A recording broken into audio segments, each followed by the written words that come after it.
이제 4월 첫째 주 하나님 말씀 같이 살펴보며 또 주일 예배를 하나님께 드리게 되었습니다. 이 5월 첫째 주 가정의 달에 우리들이 가정의 각 구성원들에게 하나님의 뜻을 다시 한번 적용하고 또 그 뜻대로 살아갈 것을 다짐할 수 있습니다. 그리고 오늘 첫째 주에는 특별히 첫 번째 대상으로 자녀에 대해서 우리가 함께 하나님의 말씀을 적용해 보려고 합니다. 어린이에 대해서. 근데 우리가 생각해보면 어린이, 자녀 이렇게 생각하면 어쩌면 좀 나랑 좀 상관이 없는 것 같다 이렇게 생각할 수도 있습니다. 왜냐하면 5월 5일 어린이날이 이렇게 뭐 자녀가 있는 경우는 연결이 되지만 그러나 내가 자녀가 다 장성하고 그리고 또 이제는 어린이가 없다고 한다면은 그러면 어린이날이 그냥 휴일일 수밖에 없습니다. 하지만 이 어린이만 하나님의 자녀가 아니라 하나님의 그 가정 속에서는 장성한 자녀도 자녀입니다. 그 다음에 어린이가 내가 지금 주변에 어린이가 없다 하더라도 어린이에게 주시는 하나님의 말씀은 그건 어른에게도 줄 수 있는 거예요. 다 같은 의미가 있습니다. 왜냐하면 어린이가 먹을 수 있는 거는 어른도 먹을 수 있으니까. 어린이가 이용할 수 있는 시설은 어른도 이용할 수 있습니다. 그래서 어린이에게 주시는 하나님의 말씀이 또 우리들에게도 은혜가 있는 것이고 그리고 또 어린이에게 주시는 말씀을 잘 우리가 새기다 보면 이거를 또 어린이가 생겼을 때 혹은 어린이와 연결됐을 때 또 어린이와 함께 뭔가를 하게 되거나 혹은 또 가르침의 기회가 있었을 때 이걸 가르쳐야 되겠구나 생각할 수도 있습니다. 어린이는 혼자 거하는 것이 아니기 때문에 항상 자녀로 거하기 때문에 가정에서는 자녀의 의미가 있습니다. 밖에서는 어린이지만 집에 오면 자녀인 것이 가정에서 어린이인 자녀는 큰 의미가 있습니다. 어떤 의미가 있냐면은 하나님께서 이루시는 하나님의 뜻이 자녀에게 적용되고 있습니다. 하나님의 뜻이 적용되는 은혜가 있습니다. 그럴 때 우리들이 자녀만 보는 것이 아니라 무엇을 보냐면 하나님의 뜻을 봅니다. 하나님의 뜻이 자녀에게 이루어지는 거예요. 우리 어린 아이들에게 하나님이 찾아오신다고 생각해 보십시오. 어린이가 귀에서 찾아오실 수도 있지만 어린이에게 찾아오시는 하나님이 더 귀하게 느껴질 수도 있습니다. 유명한 사람이 우리 아이에게 사인을 해준다, 혹은 우리 아이에게 선물을 해준다. 우리 아이가 특별해서 그럴 수도 있지만 그 유명한 사람이 더 귀해서 그래서 또 이렇게 선물을 주거나 사인을 주거나 그럴 수도 있습니다. 하나님의 뜻이 그런 것입니다. 하나님의 뜻이 모든 세상의 자녀들에게 모든 어린이들에게 나타나고 있습니다. 그러면 우리들이 귀하게 여기는 것은 그걸 받은 자녀, 그걸 얻은 자녀도 의미가 있지만 그것을 주신 하나님, 그것을 나타내신 하나님을 귀하게 생각할 수 있는 것입니다. 그러니까 종종 손흥민 선수가 어린아이들한테 사인해주는 거 보지 않습니까? 그러면 뭐가 더 보이냐면 사인해주는 손흥민 선수가 더 보여요. 그걸 받는 어린이가 누군지 우리는 잘 모르지 않습니까? 근데 우리가 아는 건 손흥민 선수. 그래서 손흥민 선수가 사인을 해줍니다. 그와 마찬가지로 자녀들에게 주시는 하나님의 뜻을 보면 자녀만 보이는 게 아니라 하나님이 보입니다. 그 하나님을 우리가 묵상할 때에 어린이날에 또 어린이 주일에 또 자녀의 이 가정의 의미를 생각할 때 하나님이 이런 뜻이 있구나 하는 것을 깨닫게 되는 것입니다. 오늘 말씀에서 하나님께서 이렇게 말씀하십니다. 잠언 22장 6절 말씀에서 마땅히 행할 것을 아이에게 가르치라. 그리하면 늙어도 그것을 떠나지 아니하리라. 아이에게 이걸 가르치라는 것. 마땅히 행할 것을 가르치라는 것입니다. 아이를 어떻게 대해야 될까요? 세상에서도 자녀 교육에 대해서 관심이 많습니다. 자녀를 어떻게 키워야 될까요? 자녀를 어떻게 대해야 될까요? 그러면 성경에서는 뭐라고 가르치냐면 마땅히 행할 것을 가르치세요. 마땅히 행해야 될 것을 가르치세요. 유명한 아까 손흥민 선수 얘기했지만 손흥민 선수의 아버지가 있어요. 손흥정 씨라고, 손흥정 감독님이라고 하는데, 이 손흥정 감독님이 자녀들에게 또 자기 아들을 가르칠 때 했던 원칙이 있습니다. 그건 뭐냐면 친구가 되지 않는다. 이게 원칙이지. 친구가 되지 않는다. 부모는 친구가 될 수 없다. 그래서 특별히 친구가 되지 않겠다라고 하는 뜻은 뭐냐면은 이건 부모만 가르칠 수 있다는 거예요. 부모만. 옳고 그런 것을 구분한다든지 나쁜 습관을 버린다든지 그건 친구가 가르칠 수가 없대. 그건 부모만 가르칠 수 있대. 그러니 친구가 되지 않고 제가 부모가 되겠습니다. 하지만 부모로서 소유하려고 하지 않고 지배하려고 하지 않고 또 그 마음을 억울하게 하지 않고 그래서 참 좋은 부모, 그의 길을 인도하는 부모가 되겠습니다. 그게 그의 원칙이었다는 거예요. 오늘 성경 말씀은 그이보다 더 귀한 그 손흥정 감독님의 그러한 자녀 교육의 지원도 참 너무 일리가 있는데 그분도 이제 신앙인이시더라고요. 그런데 하나님의 말씀은 그보다 더 그 자체를 더 포괄하는 큰 의미를 전해주고 있습니다. 마땅히 행할 바가 뭔가를 가르치는 이거 해도 되고 저거 해도 되고 네가 하고 싶은 건 다 해도 된다가 아니라 너가 이렇게 해야 된다. 마땅히 행할 바를 가르치는 그러면 어떻게 되냐면은 그리하면 늙어도 그것을 떠나지 아니하리라.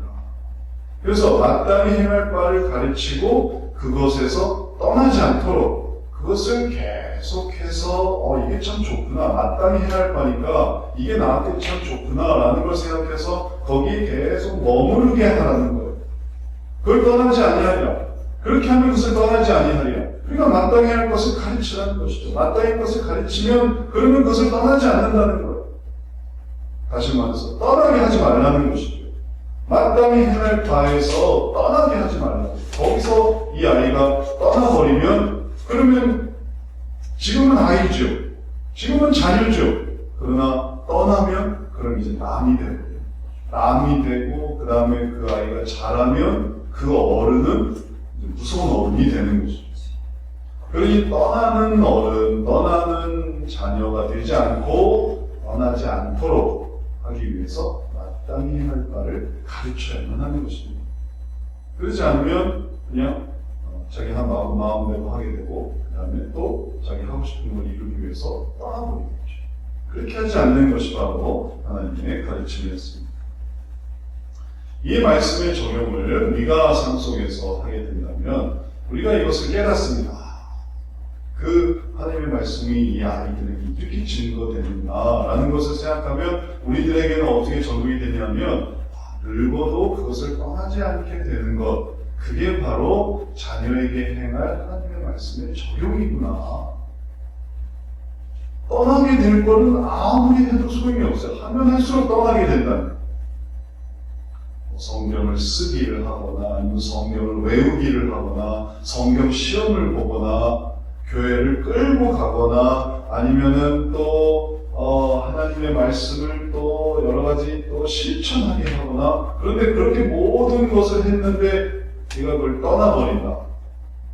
그러면 그거는 말씀을 적용한 게 아니에요. 떠나라는 걸 가르친 게 아닌데 떠나지 못하게 가르치라고 했는데 안 떠나게 가르치라고 했는데 근데 그걸 떠나버리게 되면 그 말씀을 잘못 가르치는 거죠. 그래서 우리가 이것을 적용하려고 할 때에는 이렇게 중요한 건 그냥 가르치기만 하는 게 아니구나, 시키기만 하는 게 아니구나, 요거를 떠나지 않게 해야 되는구나, 이걸 생각해야 되는 것입니다. 어떤 경우에 부모님이 교회 가자는 걸 자녀가 너무너무 싫어하는 경우가 있어요.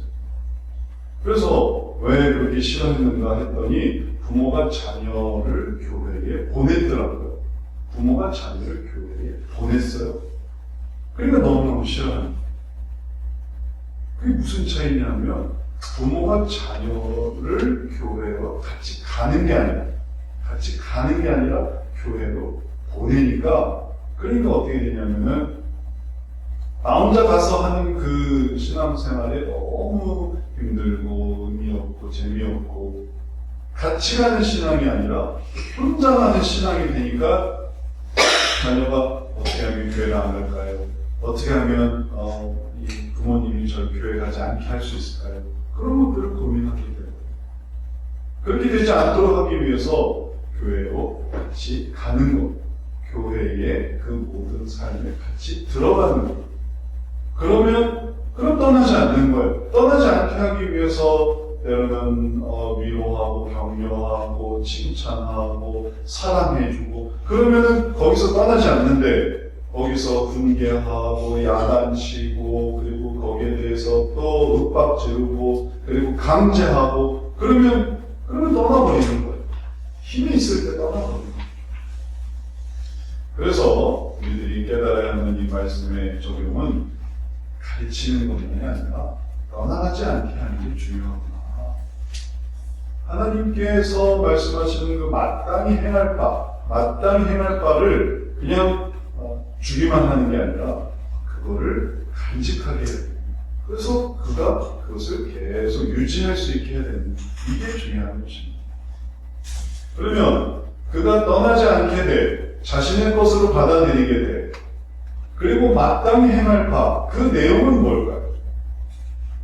자녀들에게 받아들이게 할 수 있는 내용 그 내용 뭘 가르쳐야 되겠습니까? 마땅히 행할 바가 뭐겠습니까? 오늘 성경 말씀에 그것을 이렇게 말합니다. 선택하는 거예요. 둘 중에 선택하는 거예요. 한쪽에 뭐가 있냐면 많은 재물이 있습니다. 많은 재물과 다른 쪽에는 뭐가 있냐면 명예가 있습니다. 많은 재물을 택할래, 명예를 택할래. 그때 마땅히 행할 바를 가르치는 거예요. 명예를 택한다. 그걸 가르쳐야 하는 거예요.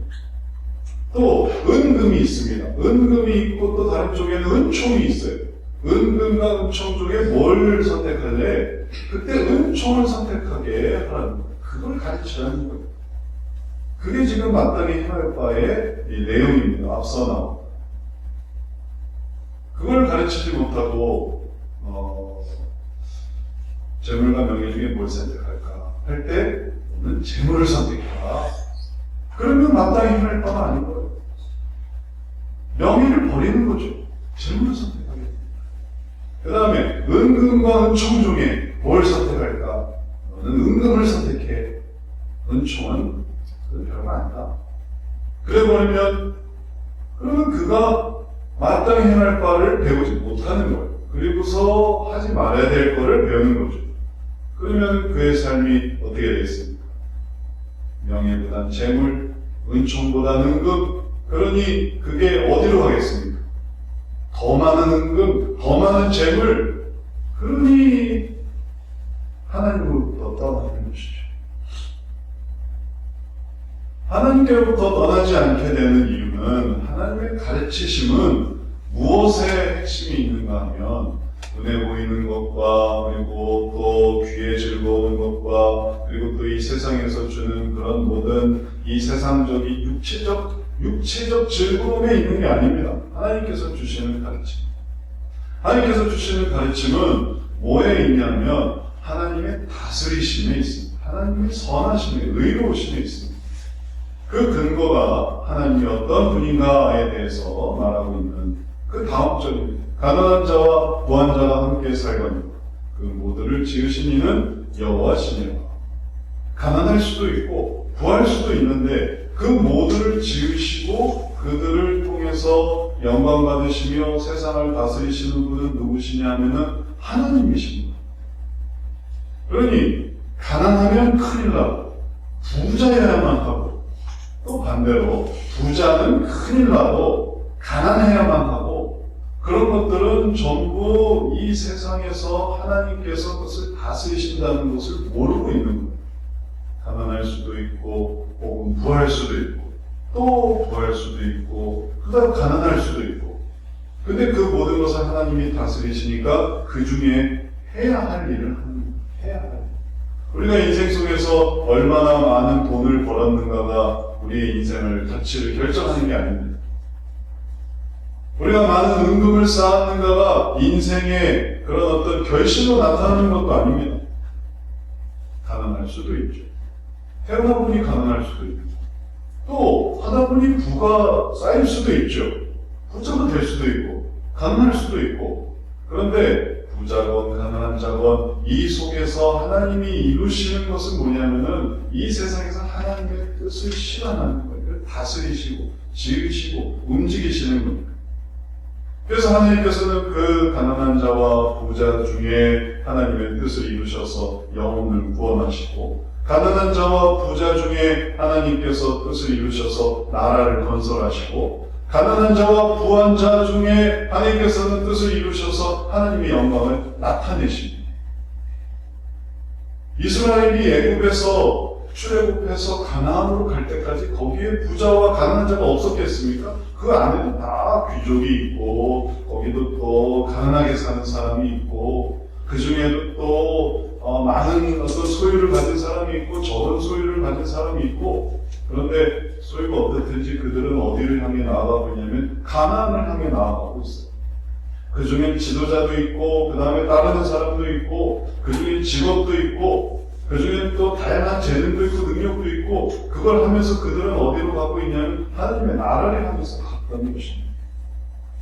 그러니 하나님의 나라를 향해, 가나안이라는 하나님의 나라를 향해 도달했을 때 그들이 마침내 얻게 된 것은 무엇입니까? 가난한 자도 부한 자도 하나님을 깨닫게 됩니다. 우리 인생이 그렇습니다.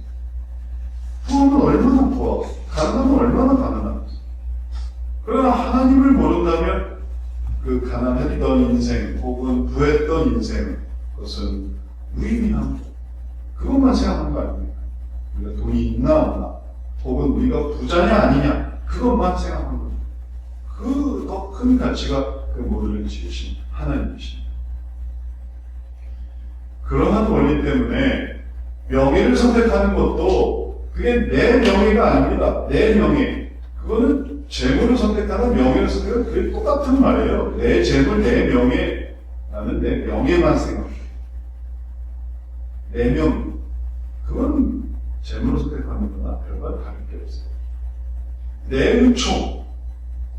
은금을 선택하는 거나 내 은총을 선택하는 거나 사람들이 주는 은총을 선택하는 거나 사람들이 주는 은금을 선택하는, 그것도 별 차이가 없어요. 진정한 의미는 뭐냐면 세상을 다스리시는 하나님께서 주시는 은총, 하나님이 보여주시는 명예, 하나님이 뜻깊게 하시는 그 일의 가치를 생각하면 그럼 그것이 마땅히 행할 바고 떠나지 않게 되니까 그 사람이 어디로 가겠습니까? 이 세상에서 하나님과 함께 살았으니까 그대로 하나님과 같이 가는 거고, 그게 바로 천국인 거죠. 이 세상에서 하나님과 같이 살지 않았는데 어떻게 죽은 다음에 하나님과 같이 있을 수가 있겠습니까? 이 세상에서 같이 있었던 그들과 같이 있는 건데, 이 세상에서 돈 버는 사람들 같이 있었는데 그들의 핵심 속에 사탄이 있고 귀신이 있고 그리고 거기에 마귀가 있고, 그래서 돈을 잘 벌었어요. 그러면 그들이 마지막에 가는 것은 뭐겠습니까? 그들이 가는 길에 같이 가는 거죠. 왜냐하면 거기서 돈을 받았으니까, 거기서 재물을 쌓았으니까, 거기서 은금을 쌓았으니까. 그러니까 그들이 받는 심판도 고스란히 받게 되는 거예요. 왜냐하면 그들의 방식을 같이 쓰고 그들의 악을 같이 행하고 그리고 또 그들의 즐거움을 같이 누렸으니까 그들의 심판도 같이 누리는 것이죠. 그래서 주님의 가르침을 떠나지 않는다는 것은 주님의 다스리심을 받는다는 것이고, 우리가 이러한 다스리심을 받을 때에 하나님의 나라로 가서, 그래서 인간으로서 한번 살아보니까 어떻게 사는지를 알게 됐어요. 그러니까 이제 부활체로, 예수님을 따르는 부활체로 살 때는 더 잘 살 수가 있는 거예요. 인간으로도 살았는데 부활체로는 못 살겠습니까? 더 잘 살 수 있는 거죠. 유혹이 흔들리지 않는 거죠. 천사로서 살아도 잘 살 수 있어요. 근데 인간으로서도 이걸 살지 못하면 그가 천사가 되면 어떻게 되겠습니까? 그냥 사탄이 되는 거죠. 틀림없이 사탄이 되는 거예요. 인간으로도 재물 따지고 은금 따지는데 그가 천사의 신분을 가졌다? 당연히 악한 천사가 되는 거죠. 그런 사람이 부활을 했다? 당연히 악을 행하는 거죠. 어디 안 갑니다. 그러니 우리가 인생 속에서 하나님의 가르치심을 잘 받는 이유는 그 모든 것을 지으신 분이 하나님이시기 때문에 하나님을 경외하는 것입니다. 그래서 이걸 자녀들한테 가르치는 하나님을 경외하는 하나님이 모든 걸 지으셨다. 얘야 부가 전부가 아니다. 얘야 성공이 전부가 아니다. 얘야 임금이 전부가 아니다. 하나님의 은총이 중요하다. 그런 선택을 가르치고 그런 결정을 가르치고 그리고 그렇게 따라가려고 할 것을 가르칠 때에 그때 그가 그럼 내가 여기서 떠나면 안 되겠구나. 그게 좋구나. 그리고 그게 의미 있구나 생각하고 그럼 계속 붙들고 나아가는 것이죠. 그러니 그 삶이 믿음이 되고 그 믿음이 신앙생활이 되고 그 신앙생활이 구원으로 연결됩니다. 발람 선지자가 있었습니다. 발람 선지자가 선지자였어요. 그런데 이 발람 선지자는 모압 왕 발락에게서 뇌물을 받았습니다. 그래서 그가 선지자였지만 선택을 해야만 했어요. 뇌물이냐 명예냐, 뇌물이냐 선지자로서의 명예냐, 둘 중에 하나를 선택해야 됐는데 이 발람 선지자가 뭘 선택했냐면 뇌물을 선택했어요. 그래서 하나님께서 이스라엘에게 저주하지 말아라. 네가 절대 이스라엘을 저주하지 마라. 발락은 뇌물을 주면서 저 이스라엘을 저주하게 해주세요. 저 이스라엘을 보고 좀 저주해 주세요. 그런데 하나님이 절대 저주하지 말아라 하니까 발람 선지자가 저주는 안 했어요. 근데 뭐를 했냐면은 뒤에서 술수를 알려줬어요. 발람 왕에게. 어떤 술수를 알려줬냐면은 여자를 들여보내라. 이런 술수를 알려줬어요. 저주는 안 했습니다. 저주를 할 수가 없었어요. 하나님이 막으시니까 선지자가 저주는 할 수 없었어요. 그런데 뒷전에서 이게 삶이죠. 삶. 같이 밥을 먹으면서 같이 식사하면서 발람 왕한테 이스라엘을 무너뜨리고 싶으시면 여자를 투입하십시오. 우상 숭배하는 여인들을 그 진에 넣으세요. 그래서 이스라엘이 범죄하게 만들었어요. 그러니 발람 선지자가 저주하지 않았던 장면은 나오는데 이 모압 여인들을 이렇게 그 진에 집어넣은 거는 안 나와요.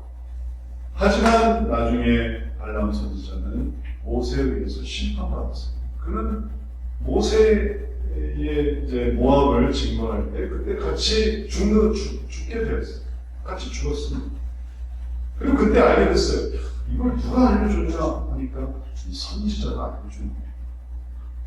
결국은 이스라엘이 범죄하게 됐던 것이죠. 이제 이러한 것들을 우리가 다시 한번 깨달을 때 느헤미야서에 그런 내용이 있습니다.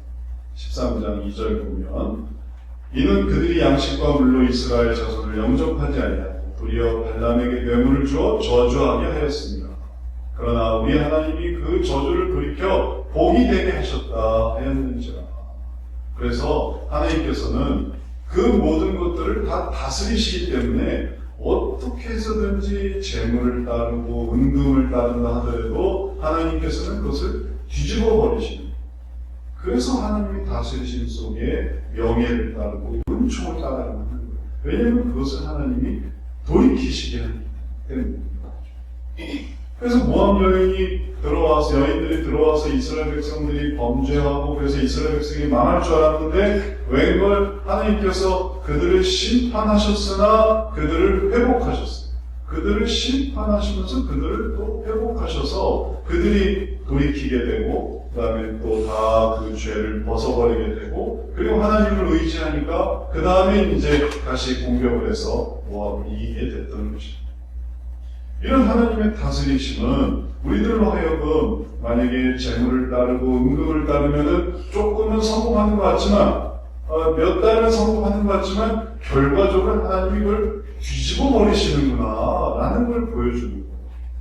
그렇게 해가지고 멸망할 줄 알았더니 하나님이 다시 그거를 회복시키셔서 그들을 더 창대하고 또 번성하게 만드신 거예요. 오히려 모압이 망하게 하신 것이죠.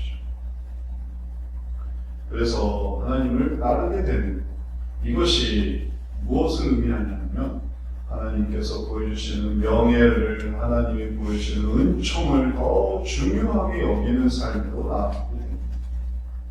이제 이거를 우리들이 자녀들한테 가르칠 때에 어린아이들한테 이것을 가르칠 때에 그때 우리들의 마음속에는 뭘 증거하는 거냐면 하나님의 다스리심을 증거하는 겁니다. 하나님의 다스리십니다. 그걸 무력화하는 게 아닙니다. 명예를 가르치면서도 은총을 가르치면서도 실제로 명예를 따르면 재물을 잃어 아니야 은총을 따르면 은금을 잃어 이렇게 생각한다면 당연히 그런 가르침은 별 의미가 없겠죠. 실제로 그렇게 살아가지도 않는데 어떻게 그런 것들을 가르치는 게 의미가 있겠습니까? 하나님의 말씀대로 사세요. 하나님의 뜻대로 사세요. 이런 얘기를 아무리 말해도 그걸 어떻게 실현할 수 있겠습니까? 그러니까 가르치면서 어떻게 할 수밖에 없냐면은 하나님을 따를 수밖에 없습니다. 하나님을 따르면서 재물이 아니라 명예다. 하나님을 따르면서 은금이 아니라 은총이다. 잘 이해가 안 되면은 그러면 실제로 보여줘야죠. 재물을 따르는 것이 아니라 명예를 따르는 것, 은금을 따르는 게 아니라 은총을 따르는 것. 그걸 앞만 해도 잘 모르면 그러면 그걸 보여줄 수밖에 없는 거예요. 그럼 보여주는 게 이상한 게 아니에요. 말로 해서 잘 못 알아듣겠니? 내가 그걸 어떻게 하는지 보여줄게. 부모님이 요리를 어떻게 하는지 말로만 설명해 준다고 생각해보세요. 얘야 김치는 이렇게 담그고, 얘야 밥은 이렇게 하고, 말로 막 했는데 제대로 안 하면 엄마가 시범을 보여줄게. 해서 그것을 해볼 수 있는 거예요. 그래서 이렇게 하니까 정말 그렇게 하는 거구나. 아빠가 자녀에게 공부를 가르쳐 준다든지 혹은 인생을 가르쳐 준다든지 혹은 또 하나님의 말씀을 가르쳐 준다든지 그거를 성경 공부할 때만 하는 게 아닙니다. 혹은 또 기도해 줄 때만 하는 게 아닙니다. 아빠가 이거 어떻게 하는지 내가 보여줄게 해서 그것을 실제로 실현해 주면 그럼 그게 이해가 되는 거예요. 이게 깨달아지는 거예요. 이걸 이렇게 하는 거구나. 그리고 그럴 때 그 모든 것들을 더 잘 깨닫게 됩니다. 그래서 하나님께서 가르쳐 주시는 이 모든 것은 정말 하나님을 따를 때 이어지는 것이지 하나님을 따르지 않으면서 여기 옳은 말이 있으니까 옳은 것을 네가 한번 선택해 봐라 이렇게 하는 게 아니에요. 그것을 옳으니까 그걸 보여주는 거고 그걸 보여주니까 그 다음에 이제 따르는 거죠. 그래서 그 옳은 부분이 명예요, 그 옳은 부분이 은총이 되고 그것은 하나님을 따르는 삶으로 나타나는 것이에요. 잠언에서 말하는 것이 바로 그것입니다. 슬기로운 자는 재앙을 보면 숨어 피하여도 어리석은 자는 나가다가 해를 받느니라. 겸손과 여호와를 경외하는 보상은 재물과 영광과 생명이니라. 재물을 선택한 게 아니에요. 영광을 선택한 게 아닙니다. 혹은 생명을 선택한 게 아니에요. 뭘 선택했냐면 여호와를 경외함을 선택했습니다. 여호와를 경외함. 겸손하게 여호와를 경외하는 것을 선택합니다. 그러니 명예를 선택했다고 해서 재물이 사라지는 게 아니고 그 다음에 은총을 선택했다고 해서 은금이 사라지는 것이 아니라 뭘 선택했느냐는 것의 의미는 하나님을 경외하는 것을 선택하니까 하나님을 경외하는 것을 선택하니까 그의 삶이 어떤 식으로 나가냐면 슬기로운 자는 재앙을 보니까 그걸 숨어 피한단 말이에요. 그렇게 발현이 되게 돼 있어요. 내가 재물을 선택하면 내가 돈 때문에라도 이걸 해야지. 재앙이 와도 내가 돈 때문이라면 그걸 해야지. 그러면 그게 어리석은 자가 되는 거예요. 어리석은 자는 나가다가 해를 받는 거예요. 하나님의 은금은 하나님의 은총을 생각하고 세상의 은금을 생각하지 않고 하나님의 은총을 생각해야지. 내가 여기서 어떻게 해야 될지를 내가 잘 생각해서 하나님의 은총을 생각해야지. 은총을 생각해서 내가 지금은 안 되더라도 나중에 생각해야지. 하니까 그게 슬기로운 자가 돼서 재앙을 보면 숨어 피할 수 있고 그렇지 않고 어리석은 자 나는 은총 같은 건 필요 없어. 하나님의 은총이 꼭 필요한 것도 아니야. 나는 무조건 은금이야. 은금을 위해서 내가 이번에 꼭 나가야 돼. 하다가 또 해야 될 거 아니야. 그래서 하나님을 따르는 것은 하나님을 경외하는 것이고, 하나님을 경외하는 것은 하나님을 먼저 생각하는 것이니까 재물을 선택한 게 아니고 명예를 선택하는 것이지만 하나님을 따르는 것이요. 은금을 선택하는 게 아니라 은총을 선택하는 것이었는데 그게 하나님을 따르는 것이니까 결국은 하나님께로부터 받은 재물과 영광과 생명을 얻는 것입니다. 그러니 하나님을 경외하면 무조건 가난해진다. 하나님을 경외하면 무조건 또 약해진다. 이런 뜻이 아닙니다. 하나님을 경외하고 하나님의 뜻을 따르니까 그게 오히려 더 큰 하나님의 축복으로 이어지는 것입니다. 이제 이것이 자녀들한테, 어린이들한테 가르쳐줄 그 내용들이, 그것이 온전한 것이 되기 때문에 우리들이 어떠한 삶을 깨달아야 되냐면 하나님 없이 살아가는 삶이 아닙니다. 하나님 없이 내가 내 판단으로 살아가는 삶이 아니라 하나님의 말씀을 따르고 그것을 추구하는 삶. 어떻게 하면 하나님께서 기뻐하실까? 그를 따라가는 삶입니다. 우리가 배운 거는 성경의 그 모든 내용, 이렇게 해야 된다, 저렇게 해야 된다라는 그 모든 내용이 아닙니다. 우리가 배운 것은, 성경 속에서 우리가 배운 것은 하나님을 따라가야지라는 의식입니다. 마땅히 행할 것을 가르치고 그리고 그것을 떠나지 않게 한다라는 것은 우리 자신도 마땅히 행할 것을 기억하고 그것을 떠나지 말아야지라는 것입니다. 그리고 그 속에 이제 세부 내용들이 있는 거예요. 이럴 땐 이런 게 더 지혜롭고 저럴 땐 저런 게 더 지혜롭고, 그래서 재앙이 있을 때는 피하는 것이고, 또 그러지 않고 재앙이 있을 때 그냥 나가면 그건 어리석은 것이고, 그런 내용들이 끊임없이 이어지는데 그것은 우리들로 하여금 무엇을 알게 하냐면 하나님을 경외하는 법을 배웁니다. 하나님을 경외하고 하나님의 뜻이 뭔가를 생각해 보는 거죠. 그러니까 하나님께 초점이 가 있는 것입니다.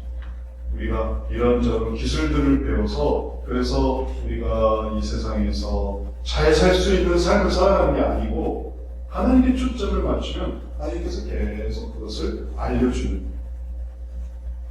내비게이션을 우리가 차에다 다는 경우가 있습니다.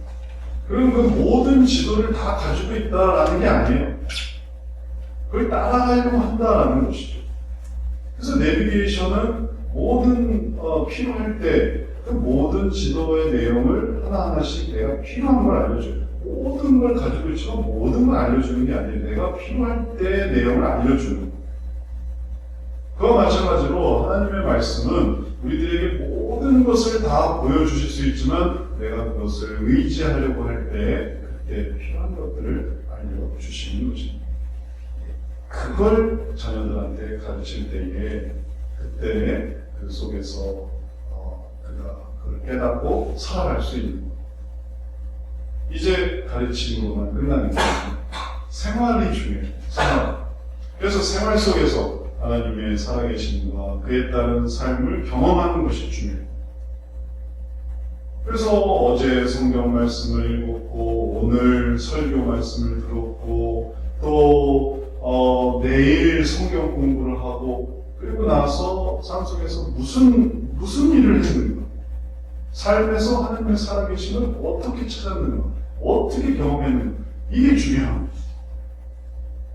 그래서 마땅히 행할 것은 바로 여기서 이렇게 할 때 하나님의 뜻을 이렇게 선택하는 게 중요하다. 이게 우리가 깨달아야 할 것이네요.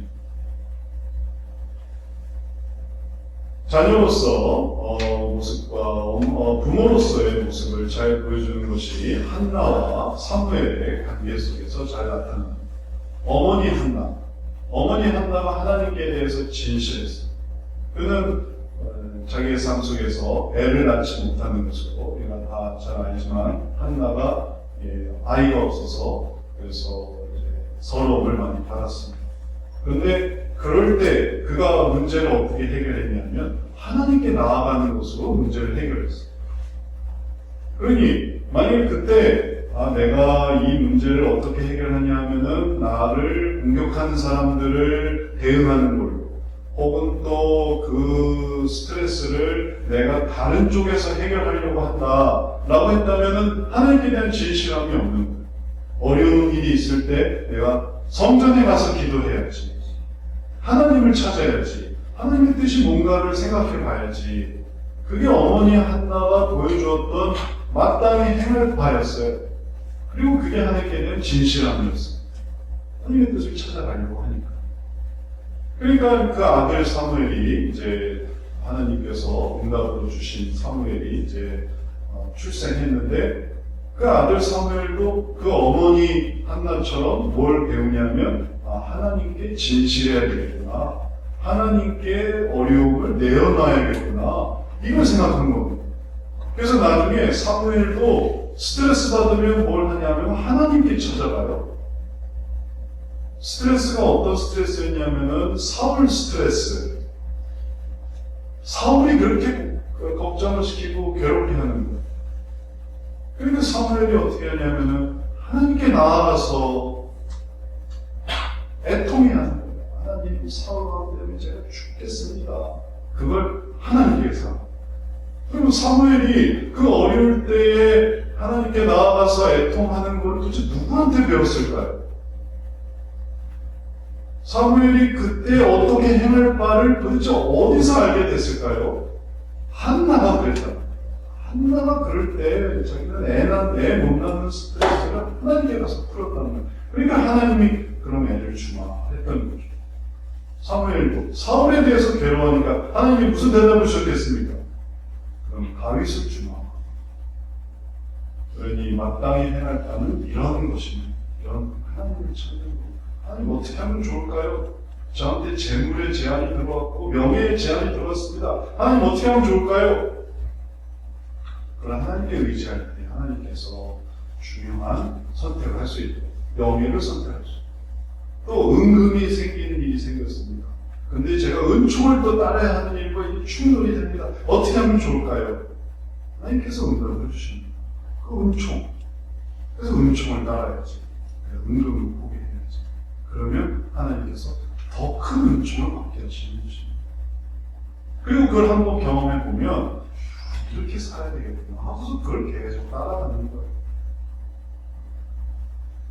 자녀에게 뭘 가르쳐야 되겠습니까? 아이에게 뭘 가르쳐야 되겠습니까? 하나님과 함께하는 삶을 가르쳐야 돼요. 그리고 그걸 보여야 돼요. 그럴 때 그가 괴로울 때 어떤 일을 선택할 수 있는 거예요. 괴로울 때 뭐 할까요? 괴로울 때 어떤 방식을 써야 되겠습니까? 괴롭고 힘들 때. 그때 배운 걸 생각해 봐요. 저도 괴롭고 힘들 때 이 문제를 어떻게 해결해야 될까 생각해 봐요. 그럼 저도 배운 게 기억이 나요. 배운 게.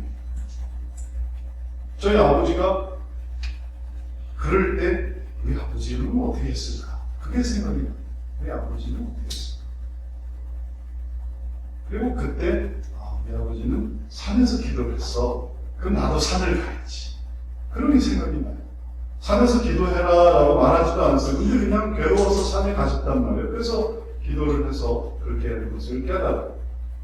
교회 가서 기도해야지. 보면은 아버지도 교회 가서 기도한 적이 있어요. 그래서 그를 깨닫는 거예요. 나도 교회 가서 기도해야지. 스트레스 받으니까 TV 봐야지. 스트레스 봐야 되지. 스트레스 엄청 받으니까 게임해야지. 스트레스 너무 받으니까 술 마셔야지. 스트레스 너무 받으니까 나는 좀 바람 좀 쐬야지. 이게 아니고 스트레스 받으니까 힘드니까 괴로우니까 하나님을 찾아야지. 그러면 그거는 배운 거예요. 근데 내가 배운 게 없다고 한번 해보세요. 나한테는 아무 모델이 없어요. 그럼 나는 뭘 알고 있냐면은 뭘 가르쳐 줄까? 우리 자녀에게 뭘 가르쳐 줄까? 뭘 가르쳐 주면 좋을까? 그럼 이제 내가 해보는 거죠. 이걸 가르쳐 줘야지. 그래서 내가 하나님 의지하는 걸 가르쳐 줘야지.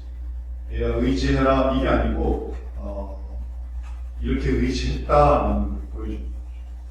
그러면 자녀가 그걸 보고 배우는 거예요.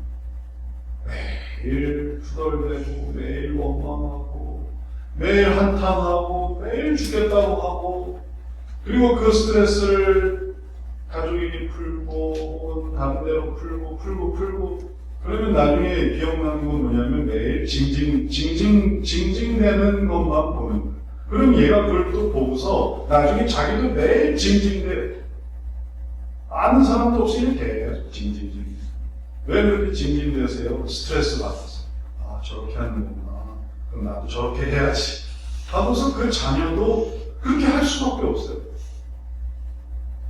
말로만 가르쳤지. 의지하세요. 또 소망을 가지세요. 또 인내하세요. 말로만 가르쳤지. 그걸 어떻게 하는지를 모르니까. 그러니까 이제 가르침은 무력화되고, 그리고 그런 가르침은 말과 행동이 안 맞는 가르침입니다. 속히 떠나는 거죠. 이 나라의 모든 신앙교육은 속히 떠나는 가르침이고, 그건 다 말과 행동이 다르기 때문에. 그래서 급격히 성장했다가 급격히 떨어지는 그 행동이 다른 걸 보니까 똑같으니까, 그러니까 다 안타깝게 떨어지게 되는 거죠. 근데 그건 뭐 단지 우리만이 아닙니다. 뭐 유럽도 그래서 떨어지는 거고, 미국도 그래서 떨어지는 거고, 처음엔 계기가 되지만 안 되면은 떨어지는 거예요. 그 떨어지는 것 속에서 우리가 살아가면서 우리는 다시 올라가려고 하는 거죠. 위는 올리자. 전반적으로 떨어지지만 말세는 떨어질 수밖에 없죠. 이제 우리가 이걸 가르치는구나, 이걸 보여야 되는구나, 혹은 또 우리가 이거를 배웠구나, 우리가 이것을 보았구나, 그걸 깨닫는다면 이제 우리가 무엇을 해야 될지 분명해집니다. 그건 하나님을 의지하는, 하나님을 의지하는 것을 배웠고 또 보았으며, 그 다음에 하나님을 의지하는 것을 또 가르치고 보일 수 있습니다. 그러면 그것이 하나님을 경외하는 것이고 하나님의 은혜 가운데 살아가는 것입니다. 말씀을 마치겠습니다. 오늘 성경 말씀은 아이에게 가르쳐야 하는 것이 무엇인가 보여줍니다. 친구가 아니죠. 부모죠. 또는 또 같은 아이가 아니죠. 어른이죠. 어른으로서 아이에게, 부모로서 자녀에게 가르쳐야 하는 것은 하나님을 경외하는 것입니다. 하나님을 경외하는 것, 이것을 잘 이해하고 그것을 또 더 잘 가르치기 위해서, 더 잘 보이기 위해서, 어른으로서 더 모범을 보이기 위해서, 또 부모로서 더 잘 가르치기 위해서, 그것을 더 배워나가서 우리가 하나님의 가정을 아름답게, 또 하나님의 가정을 은혜롭게 더욱 만들어가는 귀한 심령 되시기를 주의 이름으로 축원합니다. 주님, 우리들의 삶 속에